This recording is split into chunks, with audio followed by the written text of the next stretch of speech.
channel. I do hope you're doing well. I thought, you know what, it's a chilly morning. Let's get the old roll necks on, because what perfect time to then round up our Poland travels with a little travel diaries. If you're new here, my lovelies, wherever we travel to, there will always be a little roundup, and we go through like costing, things to do, times to go, your guys' recommendations that come flooding in, so that if anyone else is thinking of a little getaway, then we all can help each other. So my lovelies, I didn't know what to call this. I was trying to find something beginning with K for Krakow, and I couldn't find something that fit in. So you know what, we're going with Perfect Poland. So today's episode, Travel Diaries, Perfect Poland. Get comfy. I'm in the Scandals with Shan chair because I feel like we're going to have a good little chit chat, and let's get into the video. So we had booked Poland originally this summer to go for our anniversary, and we booked it through EasyJet. Now, it was probably around, I want to say early September. It was just before we went to Mexico, of which EasyJet had emailed to say we've had to change your flight. So originally we was due to fly out on the Saturday morning, so we was like, great, have the whole day Saturday as well. And it said that the next available flight with EasyJet was Sunday night. So we was a bit like, you've lost 2 days there.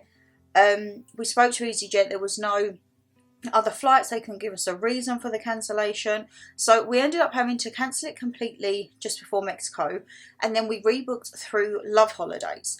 And Love Holidays, the only thing the flight was with was air.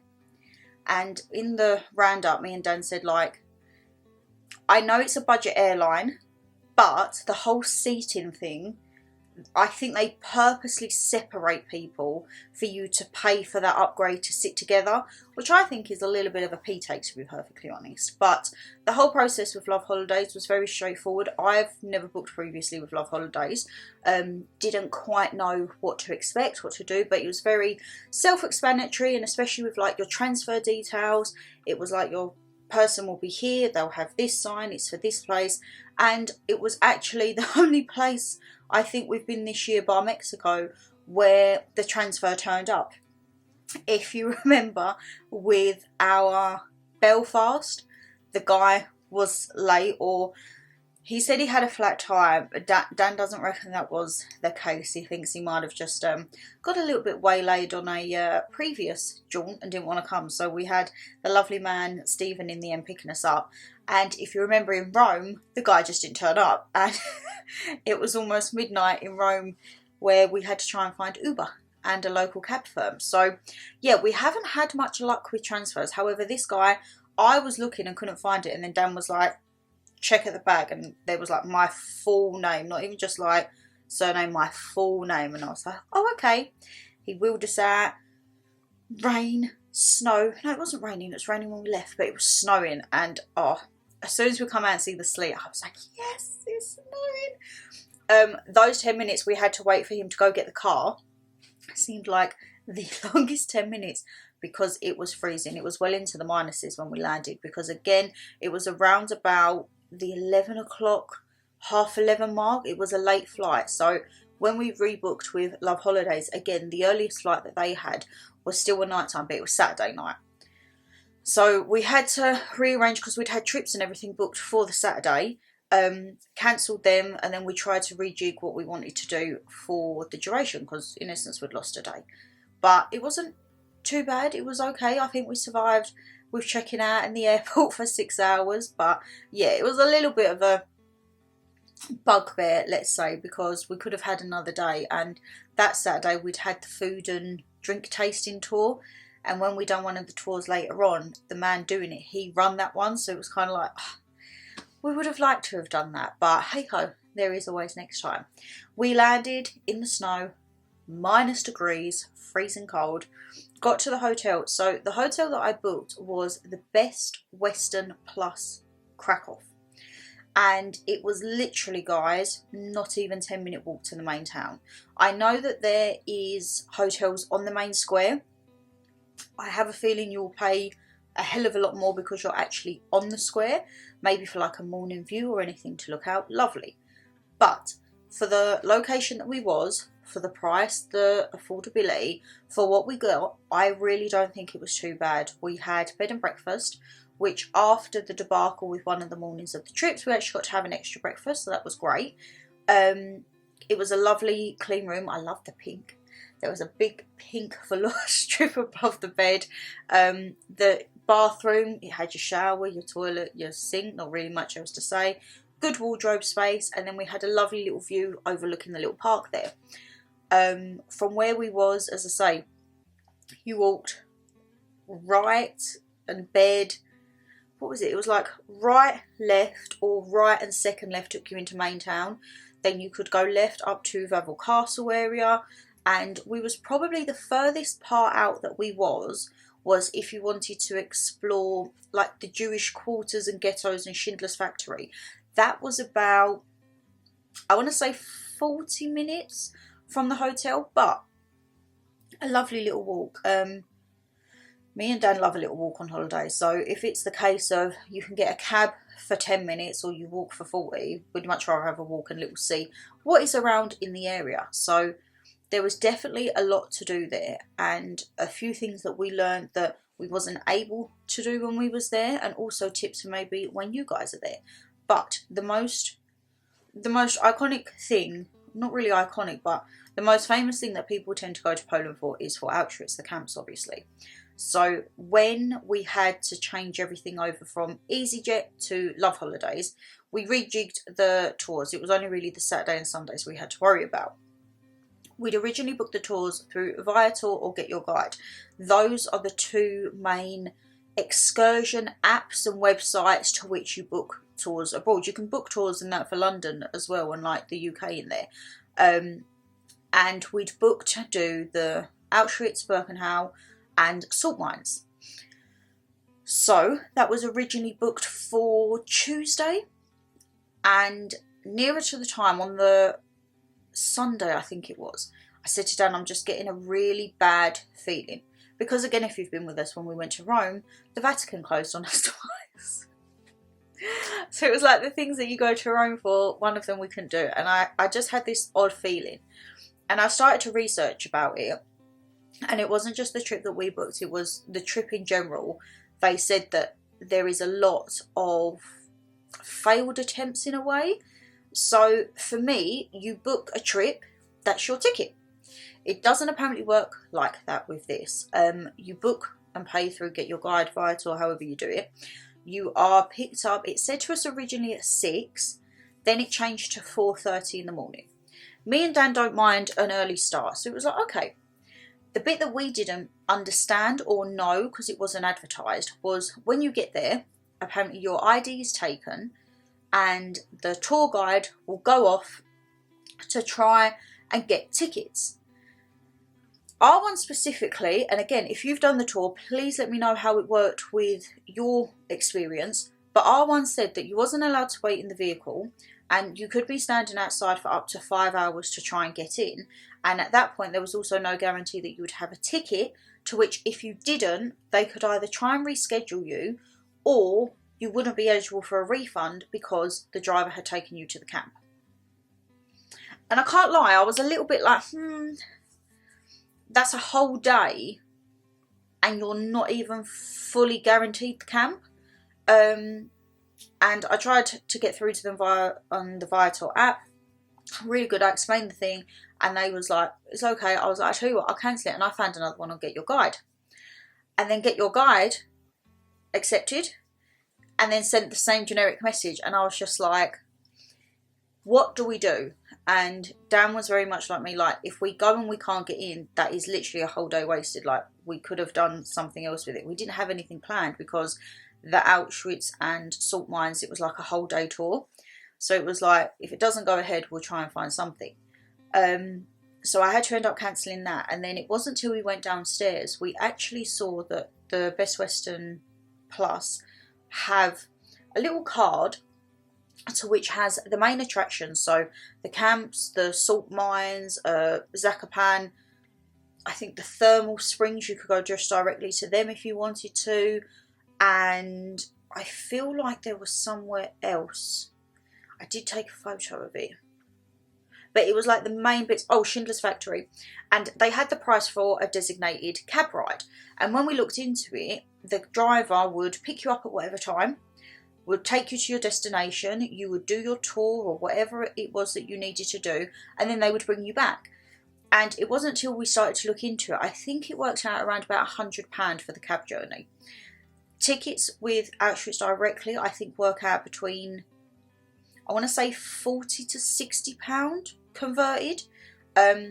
So we definitely think that when we go back, when that will be, we don't know yet. We are looking to book to go back next year. It's just sorting out timings. But I think we're going to book directly on the website, so you know you have a ticket. Like, you're not getting there and it's a case of, is there enough tickets left? Like, you physically would have your ticket, and then book a cab directly from the hotel with the driver to take you, wait for you to do your tours, and then come back. So I also saw on the website directly, there seems to be a few different variations of tours. One from 2 hours to 3.5 to a 5 hour. So I don't quite know what it includes. We've got to look a lot more into it, but I think that would definitely be the route of it. The salt mines, we was told, is a lot easier to get to. You can probably get to it from the train from Krakow town, they said. And also there was a little kiosk just on the corner as we went into the main square that had all of the trips and that. So I think the salt mines would be a lot easier and less problematic. So it could be a thing of doing salt mines one day combined with Auschwitz. But the trips that we did do, and that ones I would very much highly recommend, we done Big Guns. So these were all booked, as I say, either through Viator or Get Your Guide, and the majority of them were hotel pickup points. The only ones where you wasn't picked up from the hotel was like your walking tours, which would start in the main square around about like this St Mary's Basilica area.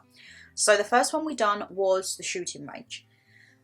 Guys, we couldn't just go for a normal shooting experience. So when we looked into this, when we looked into Poland in general, Dan saw there were shooting ranges and he was like, I would love to do that. I'm like, hey, we're done clay pigeon shooting. He's done shooting for his brother's stag do. Let's give it a go. I didn't realise when we was looking through, I don't know the names of guns. I'm not going to lie. And we was looking through and there's different packages. I think we booked the elite package. When we got there was people on like 15 and 25 bullets. We had 75 bullets and I'm kind of sitting there like, oh God. It worked out roughly about £145 each, I think it was. That was for your transportation from your hotel, driving to the destination, which from Krakow, it was about 20 minutes away. And then all of your bullets, they take as many photos of you as you want. They're actually really good at the end. They're like, stand there with your cards outside, everything like that. And then you get a couple of little shots of vodka at the end and the guy will drop you back. Those guns were heavy. I'm not exactly the most petitest of girls, but I don't think I'm the largest, like, in stature to hold a gun. When I tell you I had bruises along my arm the following days, and I'm like, why is that aching? Dan's like, it's the gun. It's like, it's starting to take effect now. It really was an enjoyable experience. The noise, I can't lie, guys, even with the headphones, the noise was quite, I'm quite a jumpy person. And when you was in the waiting area, and if they was opening the doors, people in and out, and you didn't have them head, you had to sit there because honestly, it was deafening. It was a very, very good experience. I would probably say we was there for maybe about an hour-ish, just over. Dan went first and then he had literally just finished and the man set me up next door to him. I thought we was going to have the same guy, but I got took off, which I'm not going to lie, because Dan's guy really scared me. He was like SAS military. I was like, oh God. He was telling us the names of the guns and I'm just like, okay. It can be a very daunting experience, but I would say go there for an open mind. If you haven't done it and you don't know what to expect, you can go for like the 15 or 25. See how you feel, and you might be pleasantly surprised. As I say, some people come out and was like, not for me, and some come out and absolutely loved it. There was kids coming out, or I say kids, maybe like 10, 11, and yeah, it was a really, really good fun day. So we had that was our morning adventure, and then in the afternoon was Schindler's Factory. which I'm actually really glad we booked because it tied in with a trip later on that we done. So Schindler's Factory, I believe, again, the tickets for that was about £30 to £35 each. That was for entry and an English guided tour. I believe you can go in and not have guided tours, but if you're going in places like that, me and Dan always think like a tour is so much better because you could walk past stuff, just read it, not really absorb it or not know like some hidden facts with it. So we had a lovely, lovely lady take us around, and it really was the start of the eye-opener as to what happened and potentially stuff that you wouldn't really hear about, because unfortunately it's all focused towards the end of the war, but you kind of start to learn about the beginning of the war and what happened. So Schindler's Factory I would definitely say is a must if you're into history and stuff like that. It was in a lovely little area as well. You could definitely tell from crossing the bridge from Krakow into like the quarters the complete change, but it was a lovely, lovely area. We went into Main Square. So Main Square has a lot of eateries. You have Siu, I think that's how you pronounce it, Mr. Spaghetti, Moo is just off of the square. There was Hard Rock. There was a few other little kind of like rib places. Mr. Beef was on the corner as you're walking down into the town. The Butcher Grill was next door to the bakery, literally opposite the House of Illusions. There was a lot there. We went to Siu, and guys, the price, it wasn't even £40 for starter, main and drink. I thought that was very, very good. Dan absolutely loved his burger. If you saw the vlog, the burger was like that. And then we had a ghost walking tour. I wouldn't really say it was ghosty. Like, we do spooky walking tours wherever we normally go, and they didn't really have too many ghosty stories. It did speak a lot about their beliefs of like vampires and rituals and burials, and there was a few bad people that they spoke about with like the last hangings and the last committals, everything like that. It is cold, so we went obviously November. Guys, layer up. Take your thermal, take your gloves, take your hat. But you do actually warm up quite quickly because you're walking around, and obviously if you're in your layers, but stay nice and toasty. Because the minute you take that scarf or hat off, whoo! My hands, it was my hands that was getting it. So I would have one in one hat, pocket filming, then I'd alternate. Because honestly, my hands were getting froze, and I lost my gloves for Iceland, which was the touchscreen. Great. Another trip we done was the day to Zakopane. Absolutely would recommend, but apparently I've seen there's different levels of trips to Zakopane. So we had one of which you went to Chokholo, the wooden village. We tried vodka and cheese. We went to Zakopane and went up into the cable car for the mountains, looked around, and then come down and had time in Zakopane, and then it took you to the thermal springs after and a return trip back.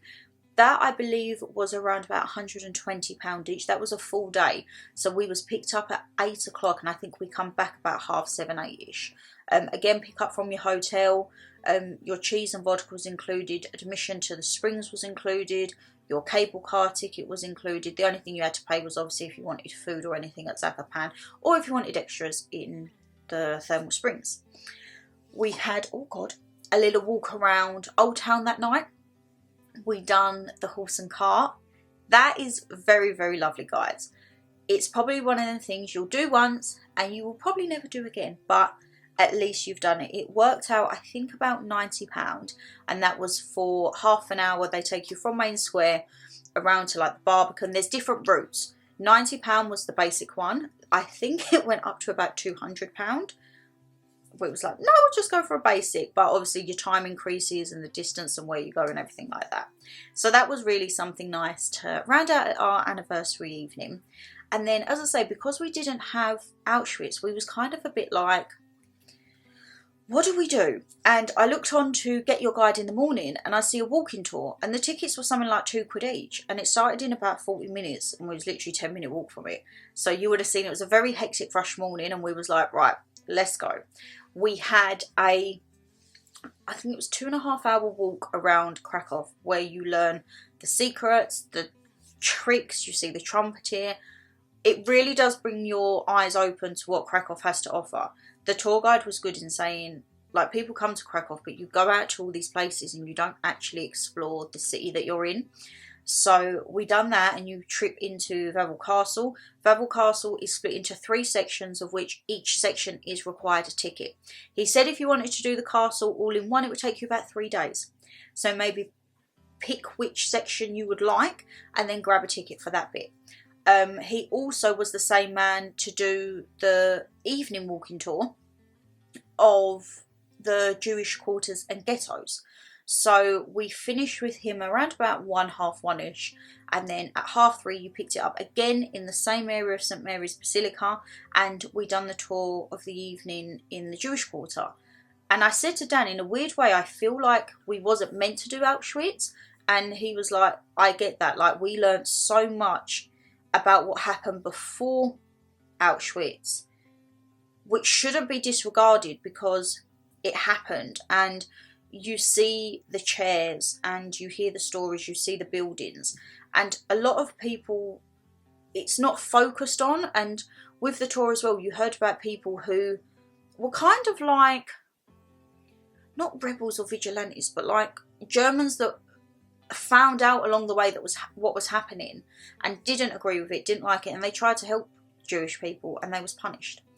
And yeah, it was really quite a surreal moment, like when you go to these places and you think how it was, because they then show you photos of where you're standing to what it used to be, and you see in the square where the chairs are, they showed you the photo of the families with their carts, and it was like this was the passage where they was coming through, like you'd have 28 people to one little house. And I really do think that that was meant to be. We wasn't meant to do Auschwitz, we was meant to do that. The only thing was bloody pouring down with rain.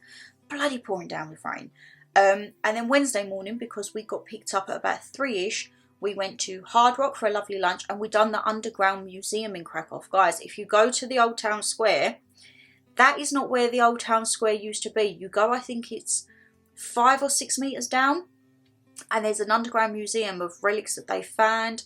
There's stuff to do with the vampire ritual burials. There's carts, there's little house reenactments to show you exactly what it would have been like. That was really good. I think that was about £25 or £30 each. And again, that was for an English guided tour. A lot of these places you can go and not do the tours if you want. Like people was just walking around doing their own thing. But I definitely think if you're doing stuff like that, go for a tour. And then we found out a lot of stuff along the way. So on the agenda, if we was to go back, eateries. You've got Mr. Spaghetti. Everyone raves about Mr. Spaghetti. Pizzatopia, I've heard a lot about. I will look into that. I would recommend the Taste of Poland, because that was kind of like everything to do. Like we found the cabbage leaves, the pierogies, their sausages. Delicious. I would say stuff to do if you just want to maybe kill some time. There is the Wax Museum, which, guys, we see some of the figures, and you're not going there for artistic values. You're going there, I think it's just there for the bands, to be perfectly honest. And they have a Be Happy Museum, which for me is kind of like our selfie factories in the UK, where there's all like these different scenes. It's to take pictures, be happy, create memories. There is a House of Mazes, a House of Illusions. Of course, you have the Auschwitz-Birkenau, the salt mines, Schindler's Factory, shooting. You can do quad biking as well at Zakopane. Zakopane, I think, again, for a day's trip, definitely highly recommend. Ghost tours if it's not really your thing, but definitely if you can do a walking tour just to learn a little bit around the city, I think would be great. And then hotel-wise, as I say, I really can't fault with what we have. I've been looking, there seems to be quite a few from where your main square is that are a few of the quadrants off. So as I say, we was 10-minute walk from the bottom side. I've seen one at the top side that looks really nice, but it's all about just seeing what they have, what they can offer, price, affordability, everything like that, and location, because I think location is definitely central. Some of the people on the trips when we picked them up, they was easily, well, in the cab it might have took about 20 minutes to get them, so you're like 50 minutes maybe from the town walking. And if it was in that rainy, sleety stage, it's probably not the best. So I definitely think that we had a great location in there. The people were so friendly. Krakow Airport is small. I'm not gonna lie, I didn't realise how small it was, and once you go through your border control, you're literally in the departure lounge with a few vending machines. It's not like you can go back into duty free or anything like that. So do all of your shopping before you get your passport checked out, because once you're in there, you're stuck. I've been seeing a lot of TikToks of people stranded at Krakow airport, issues with flights. We was actually okay, as I say. Apart from Wizz Air being like a free-for-all, the hotel airport in itself was okay. But yeah, guys, I really enjoyed Poland. Dan loved it, and as I say, a lot of people are like, why did you go Poland? But I think that's definitely on there, and it's under 3 hours. And I'm in my mindset, guys, I'm like, if it's under 3 hours, fly out Friday night, come back Sunday morning, explore a new town, city, country, whatever. Just get out and start living life. But yeah, I thought I would do a little roundup, and as I say, I hope that it's helped if anyone's looking to go, or if there's any questions you want, please do let me know down below. But my lovelies, if you did enjoy the video, you know what to do. Hit that thumbs up and subscribe down below, and as I say, leave us a comment. Have you been Poland? Have you been to a different part of Poland? I hear a lot about Gdansk. That apparently is a very lovely place. Have you been to Auschwitz? How was your experience with that? And is there any hidden gems in terms of trips or restaurants that you think we should know about for our next visit? But take care, stay safe as always, and I will see you in the next one. Guys, tomorrow is the first episode of Vlogmas. How the hell are we in Vlogmas already? But yes, it's a long one. I hope you got your cup of tea in that, because you're going to bloody need it. Stay safe. I'll see you in the next one. Bye, guys.